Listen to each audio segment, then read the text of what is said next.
this matter reached the attention of the National Executive Committee of the ANC that a white nun, missionary nun, was killed in Port Elizabeth, they then mandated Morocco to go and address the crowds. Morocco was the president. So Morocco left with Nelson Mandela to go and address the crowds. When they got there, there were a lot of people. White missionary nun was just killed, and the ANC was very unhappy about that. So Morocco addressed the crowds. After him, Nelson Mandela asked for an opportunity also to address the crowds. And people will say, but this does not fit the protocol of the organization. The president speaks for all of us. And as the leader of the Youth League, you must abide by what the president has said. And many who had an opportunity to read the history of a young Mandela, you know he was a very disruptive individual. He would get into a meeting of the Communist Party, jump on the table and say, we don't want communists in this country. Extremely disruptive. So in his address, he says to the crowd, you all listen to this man who just spoken. The crowd said, yes, listen to him. But let me tell you, the ANC does not have a president up until I become the president of the ANC. That's what he tells the crowd. That in Morocco, the man is sitting next is not the president up until he becomes the president of the movement. So Morocco laughed at that. And when they reported back to the members of the National Executive Committee, so Walter Sisulu, as the Secretary General, was then tasked to talk to him,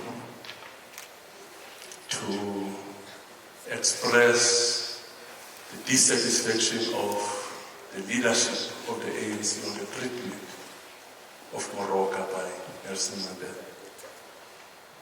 So, we want a disruptive Youth League. That's what we want. We want a Youth League that will be an irritation to us. That's the kind of a Youth League that we want. We want a fighting, vibrant Youth League that will mobilize young people behind the banner of the African National Congress. That's the kind of a Youth League that we want. And what is expected of us is to be tolerant and exercise our responsibilities to guide them, to be what we want. And I'm certain if Nelson Mandela could have said that today, he could have been expelled. And we would have denied ourselves of this great potential and talent that served 27 years in the Robben Island, came back and led the party to a decisive breakthrough in 1994. So our responsibility as leadership and members is to mold our young people. We should allow them to be young people, think like young people, act like young people, say things like young people. And if we give them that opportunity, they will be able to get a critical mass of young people right back within the fold of the movement. We should not expect them to speak, think, walk, do things like us. So our impatience with Julius Malema demobilized the ANC League. We are still suffering from that. Isn't it? We are still suffering the consequences of that. And we should not run a risk to commit the same mistake. We should not run a risk to commit the same mistake out of impatience with young people. So we should give them space. In actual fact, they should hold us at ransom here for the whole day saying young people are unemployed, young graduates are unemployed, what are you doing about it? And they go out there, they mobilize other young people, they lock that door, they say, up until there's a plan as we live here, this meeting is not going to stop. That's the kind of a youth league that you want. You don't want lapdogs. If you become lapdogs, you will miss your historical mission. So we want a fighting youth league. When we get into this meeting and we leave, we should be sweating. These are the issues like what Provincial have raised. These are the issues that Youth League have raised that needs our urgent attention. Comrades, if we don't do that, I'm sure all of you have seen the analysis of the elections results. We are losing young votes. That's where our biggest problem is and our biggest challenge. It's your young, urban middle class. They don't vote for the ANC again. They don't vote for us. That urban middle class, we have created it through our own policies.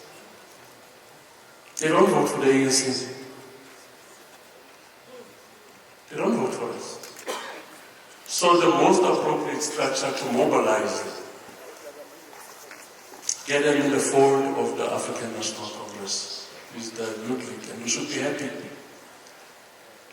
that we've got a Youth League in the province coming from their Provincial conference, held all their regional congresses, and there's a semblance of existence of the Youth League. That's the reason we can even feel their presence here now.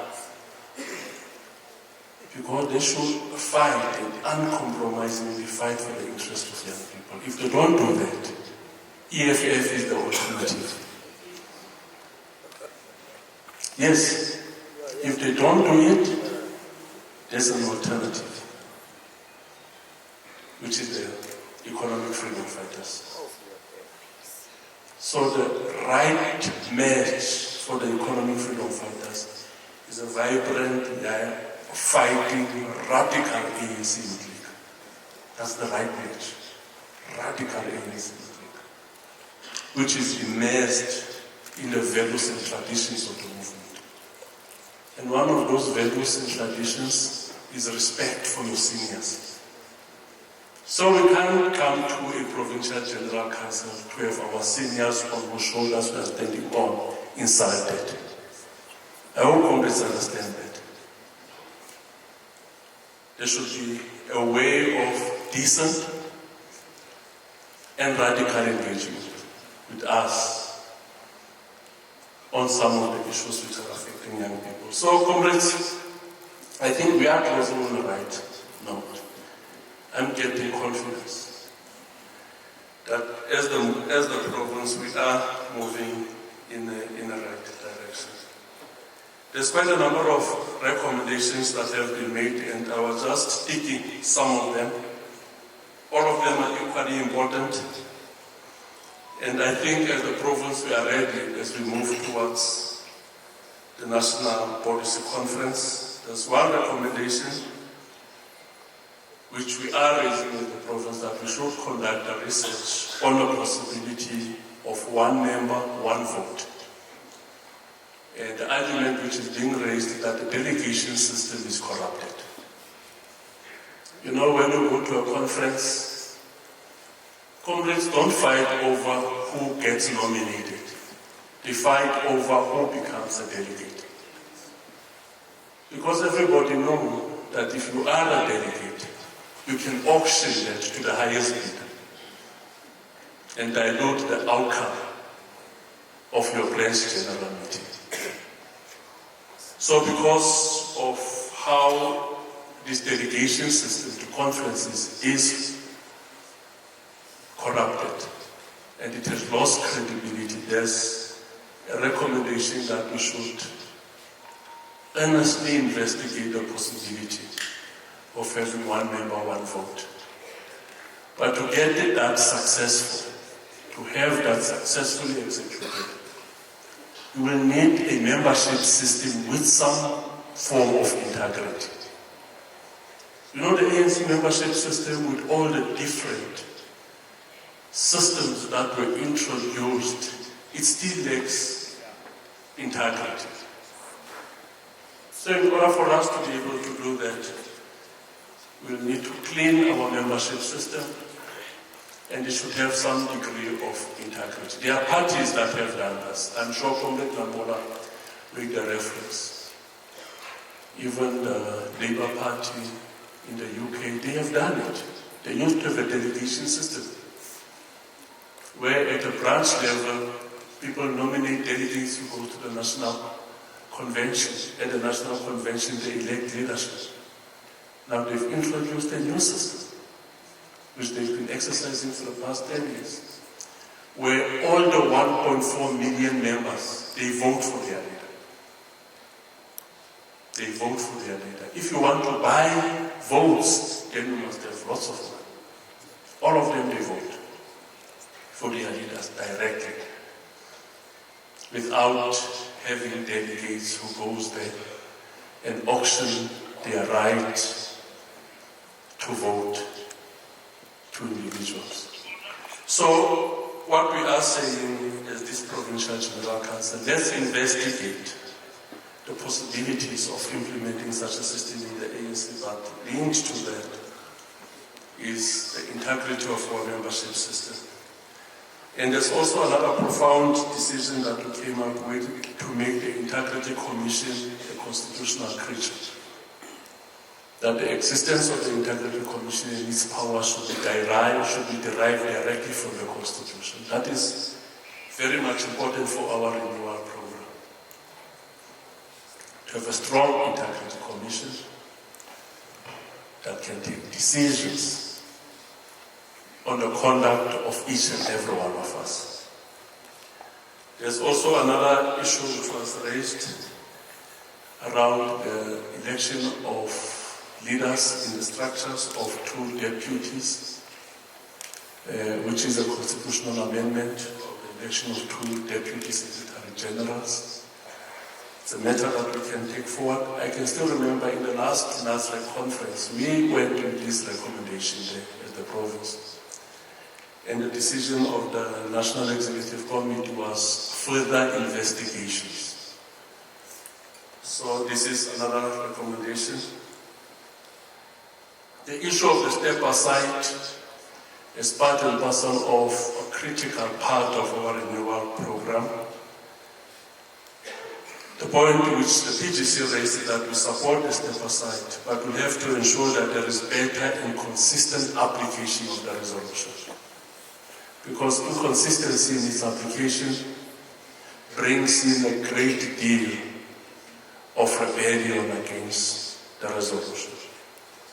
So the point is that we support step aside, but we have to ensure that there is better and consistent application. But there's quite an issue which was raised almost in each and every commission, that we've been taking this resolution. There is so many resolutions which were taken on this particular aspect. And the problem that we are currently sitting with is capacity to implement these resolutions. I think we are of the firm view as the Provincial General Council that there should be an increased capacity of the ANC for radical implementation of conference resolutions. That's what we need. We've been resolving almost each and everything under the sun. But our biggest challenge is our capacity to implement. Comrades raised a whole lot of issues on the lack of accountability by deployed cadres, and the recommendations was that we need to introduce mechanisms to improve accountability. And this is very true. A serious lack of accountability. As we will be going to the 2024 elections, there will be some kind of performance review documents that will be sent to all of us who are members of the provincial legislature and members of national parliament and members of the NCOP to fill in these performance review documents. You fill them in, you sit down the whole day to fill in these things. You submit it to Lutuli House, and as soon as they reach Lutuli House, that sealed envelope that you submitted there, you can still go now, it's still sealed. Nobody opened it. Nobody opened it. Those envelopes. You see the ones that were filled in up? They are gathering dust. Nobody opened them to make a thorough assessment of the performance of our public reps. So what complaints are basically raising is that we need to improve accountability. And as well as that we need to exercise much greater oversight with regard to complaints that are deployed to councils, our councils.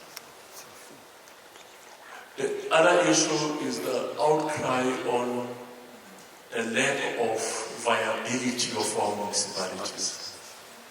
And particularly here in the Northern Cape, we've got very small municipalities with very low revenue base, and it's quite difficult for them to survive. And an issue was raised, and it was said that we have to look at how do we improve how our municipalities work. The other issue which was also raised is the issue of prioritizing the lifestyle audits. We raised the issue of the lifestyle audits in the 2019 General Elections Manifesto. That within a year, there will be a lifestyle audit on all public representatives of the ANC. And up until today, we are still waiting. When the province, we tried to take our own initiative to get an audit firm, to come up with terms of reference to conduct lifestyle audit on us, we were actually stopped by national. He said there will be a national program that will be rolled out by the Office of the President.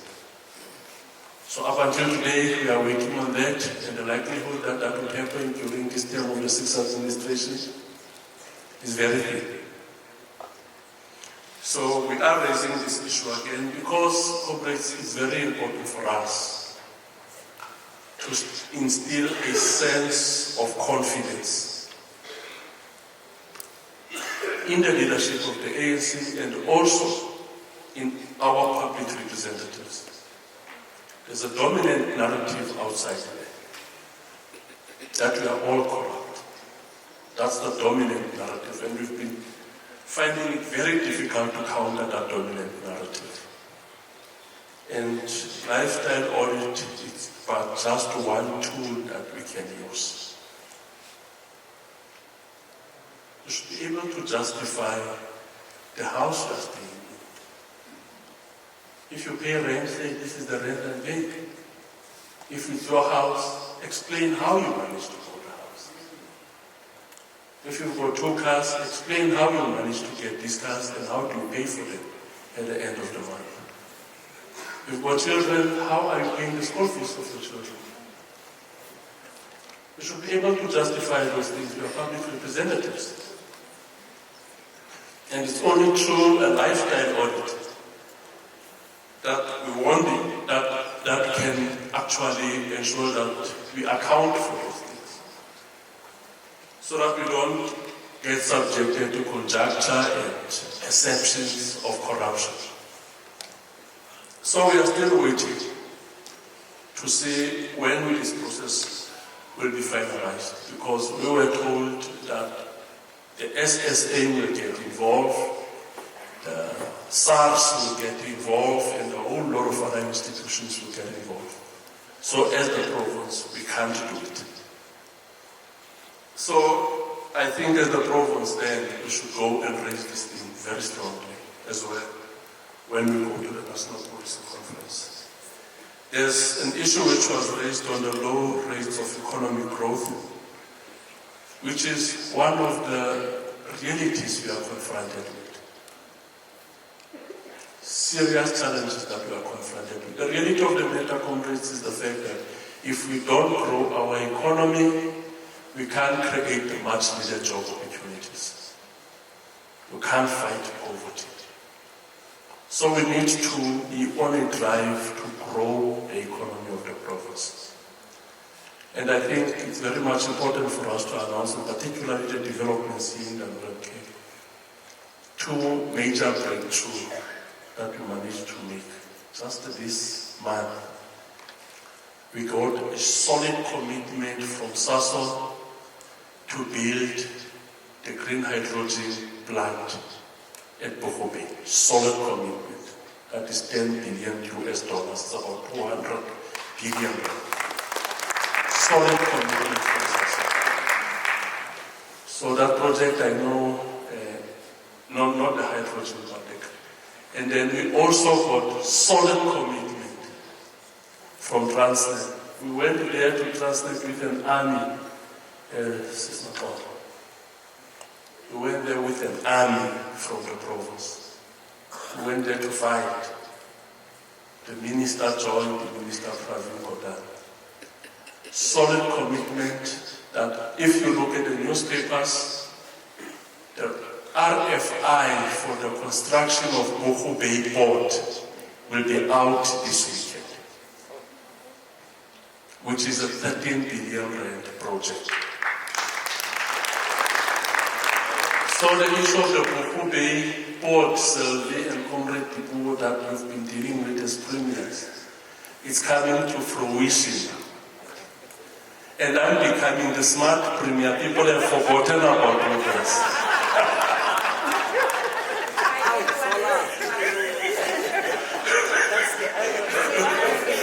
People have forgotten about your contribution. I'm becoming now the smart premier.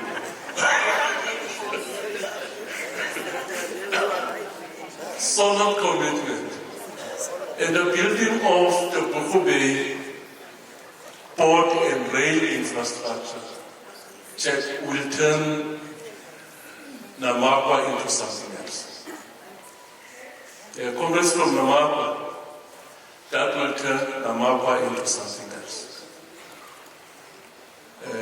The presentation that we got from them is that in the construction phase it will be about 6,000 jobs. Just with the construction phase, yes, 13 billion rand investment, 6,000 jobs, building of a port, modern port, and they call it the smart port and the green port. Yes, smart and green. The RFI will be out this weekend. So we've made major progress. So there's massive opportunities, comrades, with the massive opportunities that we have here in the province. Linked to that project is the construction of a green hydrogen plant. Solid commitment from Sasol. $10 billion US, about 200 billion rand. So that will change Namakwa into something else. And it will become the footprint of green hydrogen in the country and globally. So there are these projects which we'll have to look at how do we use them to create the much needed job opportunities and as well as grow the economy of the Northern Cape. I think the issue of the current funding model was raised. Comrade Regina is correct. My predecessors fought this thing for years. The fact that when money is allocated to the province, the issue of distance is not taken into cognizance. If you build an RDP house in Cleansea, which is about 1,000 kilos from here, and those people, when they need bricks, they need cement and all of that, the distance to get those things there to build that RDP house makes the 143,000 rand very small. And it affects the quality of houses. And we've been consistently raising the issue that we need to change the funding model in this country. Because the funding model in this country is based on concentration. It's a concentration of the economy, areas where you've got large, deep concentration of the economy. like KwaZulu-Natal, Gauteng, Western Cape, and parts of the Eastern Cape, they get more funding because of the concentration of the economy and the concentration of the population. So we need a different model. There's an issue complex of meritocracy which was raised in our deployment strategy. I don't think we can escape this thing with the kind of challenges that we are confronted with. We need to ensure that we deploy capable comrades. I don't know how I survived this thing. When I got deployed as a municipal manager, I did not even know what really a municipality was. It was 1999, I think so, 1998.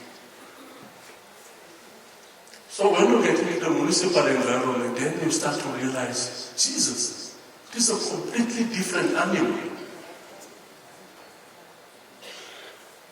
So we need to be careful on how we deploy some of our comrades. We need to be careful how we deploy some of our comrades. We've got deployed comrades who just gets into these institutions. The first thing that they can tell their co-employees, their colleagues, that are leadership. They are leadership.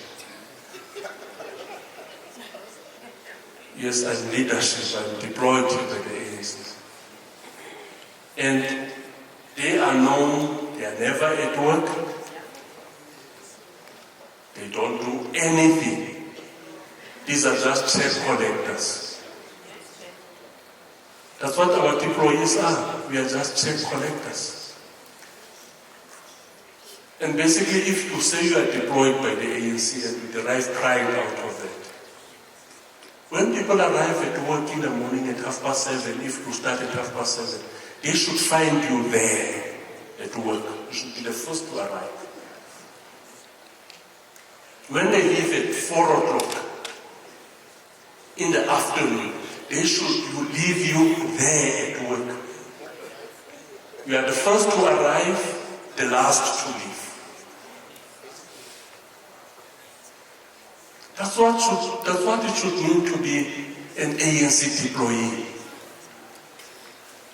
Not this deployee who comes at work 10 o'clock and 11 o'clock, he tells them, I've got an RWC meeting to attend. And he leaves at 11 o'clock, he does not come back. The following day arrives at 12 and tells them, I've got a door-to-door to make, even before lunch. He disappears, he can't be found. That's the kind of deployees that we have. That's the kind of deployees, that's the reality which we are confronted with. And it's collapsing our municipalities, it's posing serious challenges to the provincial government. An ANC deployee should be a seasoned public servant.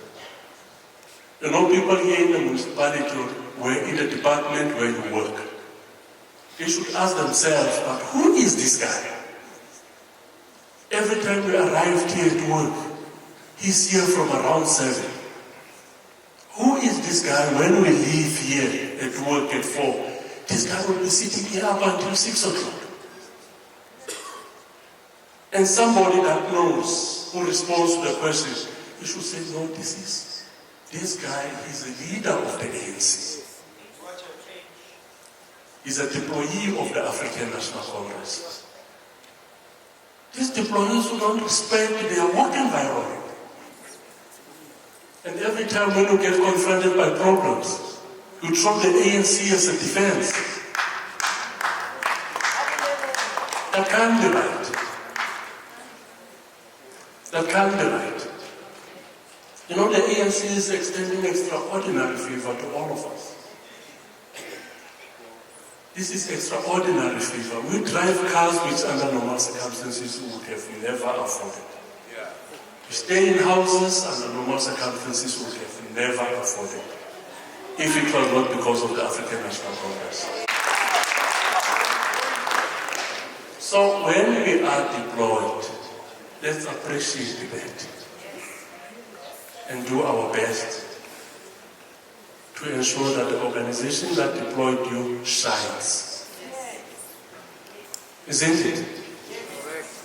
The organization that deployed you shines.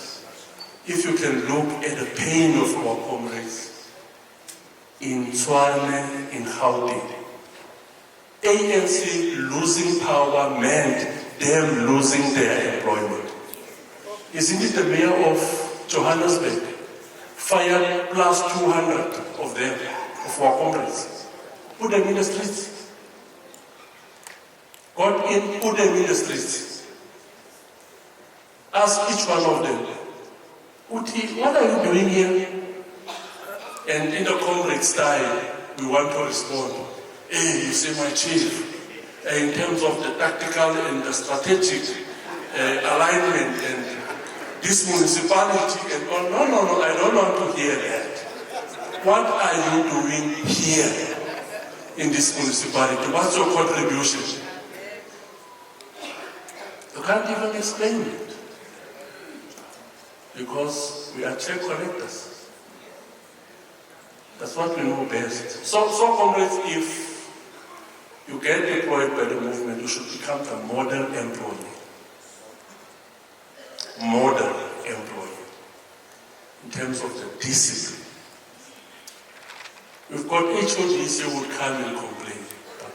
This person is never at work. It's almost a month. In terms of the public service regulations, if he's not at work for a month, he has fired himself. But when we speak to him, he tells us that his leadership is coming from the ANC, deployed by the ANC.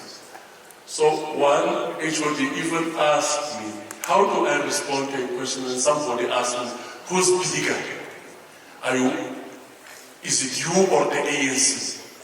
So the HOD said, how do I respond to such a question to somebody who's not been at work for more than a month? When he's phoned, you must come to work. He asked, who's bigger? Is it the HOD or the ANC? So we should stop that. The other issue, comrades, the acceleration and the rollout of infrastructure, and which was a very good point which was raised, and the eradication of pit latrines at schools, and the bucket system. I think this is an issue which we've been raising all the years, and even the previous administrations, these are things which they've been grappling with. But the most concerning thing is the issue of maths and science. I'm told in the province there's about 23 schools that have dropped the maths and science. There's a concern which was raised by Comrade Tipu. We honestly can't allow that. We honestly can't allow that there are schools that drop maths and science. We are putting up the biggest hydrogen plant in the Bukobi. We've got a massive investment in green hydrogen in Priska Power Reserve, 9.7 billion rand project. And when you speak to these investors and ask them, what skills do you require? All those skills need people with maths and science. They even go to an extent of saying, if we get learners who pass maths and science well, we are going to train them. That's what they are saying. We'll train them. We'll take them to universities. Commitment that we get. And on the other hand, we are closing maths and science at schools. And when we get people from outside, then it's a big fight. I think we should really look into that matter. I'm happy that the MEC for Education is here and the HOD is here. We need to address that. There's an issue coming from the Integrity Commission. And comrades have made the point that we should strengthen it and it should be decentralized, which I think is very important. And also the issue of the cadre, decade of the cadre. 2012, when we went to the National Conference in Bloom, we said from 2012 up to 2022 it will be a decade of a cadre. All of us, in a hawkish way, we should focus at the building cadres within our ranks. Because our layer of cadreship is very thin. It's very thin. If the layer of leadership is very thin, that means the organization is exposed. The organization is badly exposed. So we said, let's focus there on building leaders for 10 years, 2012 up to 2022. We opened the OR school, which actually helped many. I saw many of the communities in the province are participating in the OR school. But it does not only end there, accumulating lots of certificates for the different courses. But leadership is also about being actively involved in the day-to-day struggle of our masses. So whether we've made any major strides in that front, it's a question which will be responded to by the National Policy Conference, but we need to strengthen. But there's also a proposal which has been made that we extend that program of a decade of agenda to 2032. That's what I heard. But then that program will coincide with the decade of renewal. We said 2022 up to 2032 should be a decade of renewal. But the two are not mutually exclusive. Decade of agenda and the decade of renewal, they can actually be merged and become one program. They are not mutually exclusive. There's an issue which was raised on the reconfigured alliance, which at the ANC in the Northern Cape we've consistently expressed our support that we need to strengthen the alliance relations, build a much more strong, vibrant and dynamic alliance, not in the boardrooms, but on the ground where it matters most.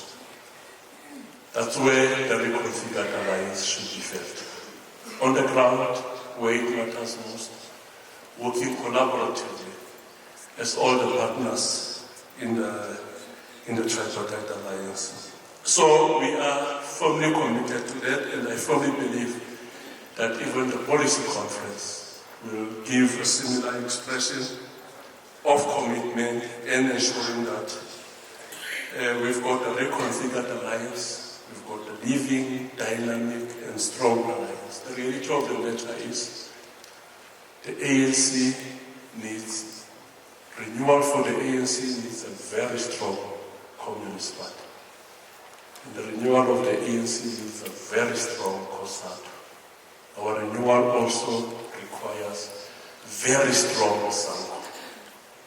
Because at the end of the day, these are organizations which influence the attitude and the direction of the African National Congress. So we need very strong alliance partners in order for us to ensure that we derive a full renewal.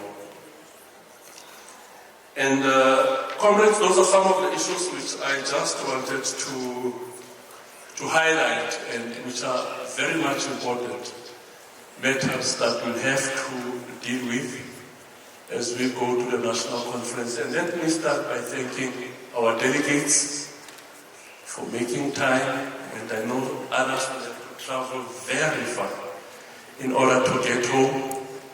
From here, we've got about 63 delegates from the province that are going to the National Policy Conference. Can I see the hands of those who are going? Those who are going to the National Policy Conference. Okay. I see the hands of those who will be proceeding from here to Johannesburg to the National Policy Conference. But those delegates who will be driving back home, you guys must have a very safe journey. Can we ask our teams of scribers and technical support to this PGC just to stand up for us to give them a nice round of applause?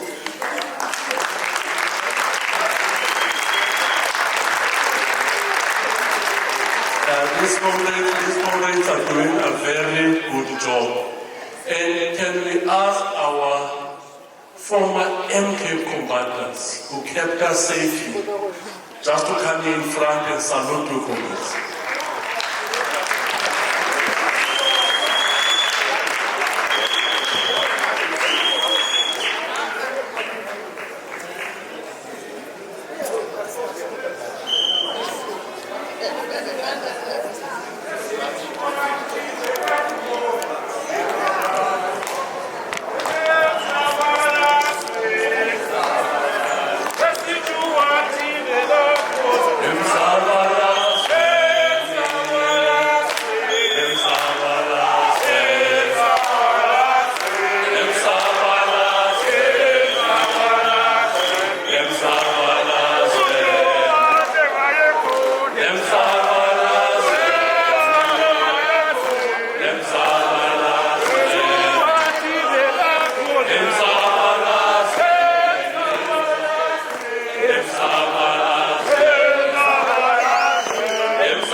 Thank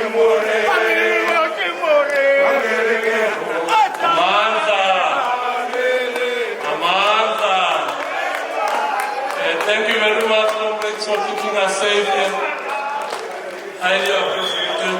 Comrades, let me also thank the PEC members who've been part and parcel of these engagements for the past 2 days, and our NEC members who really raised this event with their presence. We want to say to them, thank you very much. When I made the political overview here, I said to them, Comrade China is from Mpumalanga. Mpumalanga can be your stronghold. The stronghold should be the Northern Cape, the province where you were deployed.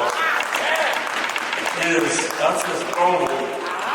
That's where she worked the most. During her term as an NEC member, I see Comrade Makolo is not here. Or she quickly went to the bathroom. And thank you very much.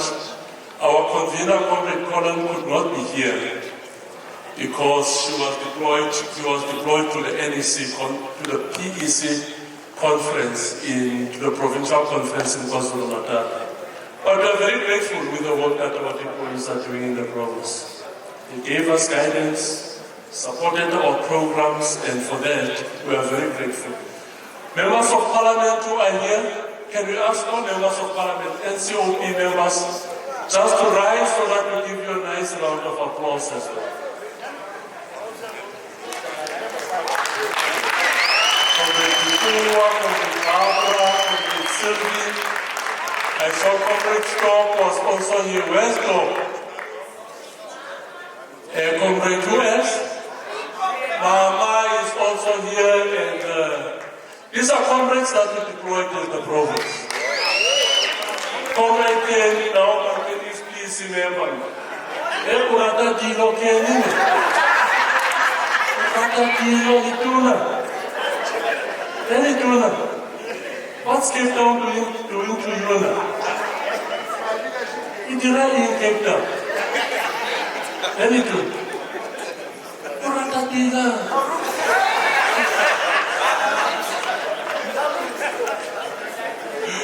All right, and who else is here? The caterers, thank you very much, and to our alliance partners.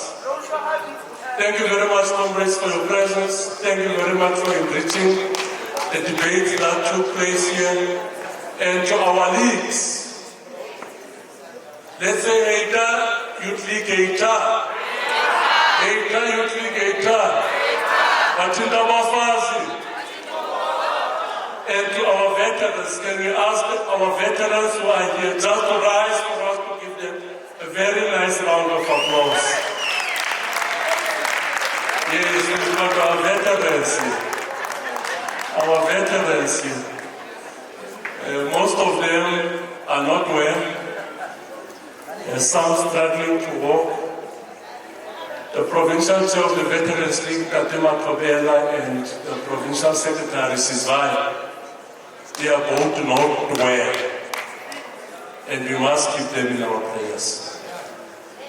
Both the Provincial Secretary and the Provincial Chair of the Women's League are not well, comrades. We must honestly keep them in our prayers. But also, we must keep Rajim Mokoro in our prayers.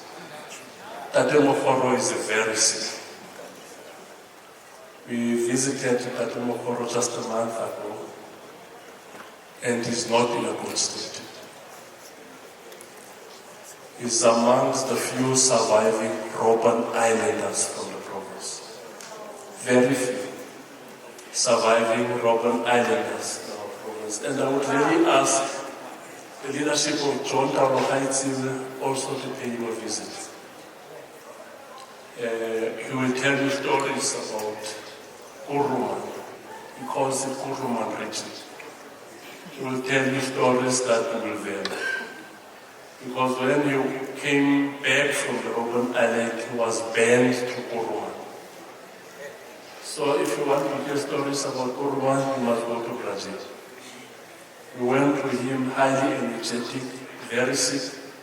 We spent almost 2 hours with him, and he did the speaking for almost 97 minutes, for almost 97% of the time. So we are busy at the PEC assisting the family to open a George Mohoro Foundation. And that foundation will be launched very soon. But I would really ask the leadership of JTP to pay JTP a visit. It will be very helpful. So comrades, thank you very much. And I can now declare that this Provincial General Council was very productive and very successful, and it stands adjourned. Thank you very much.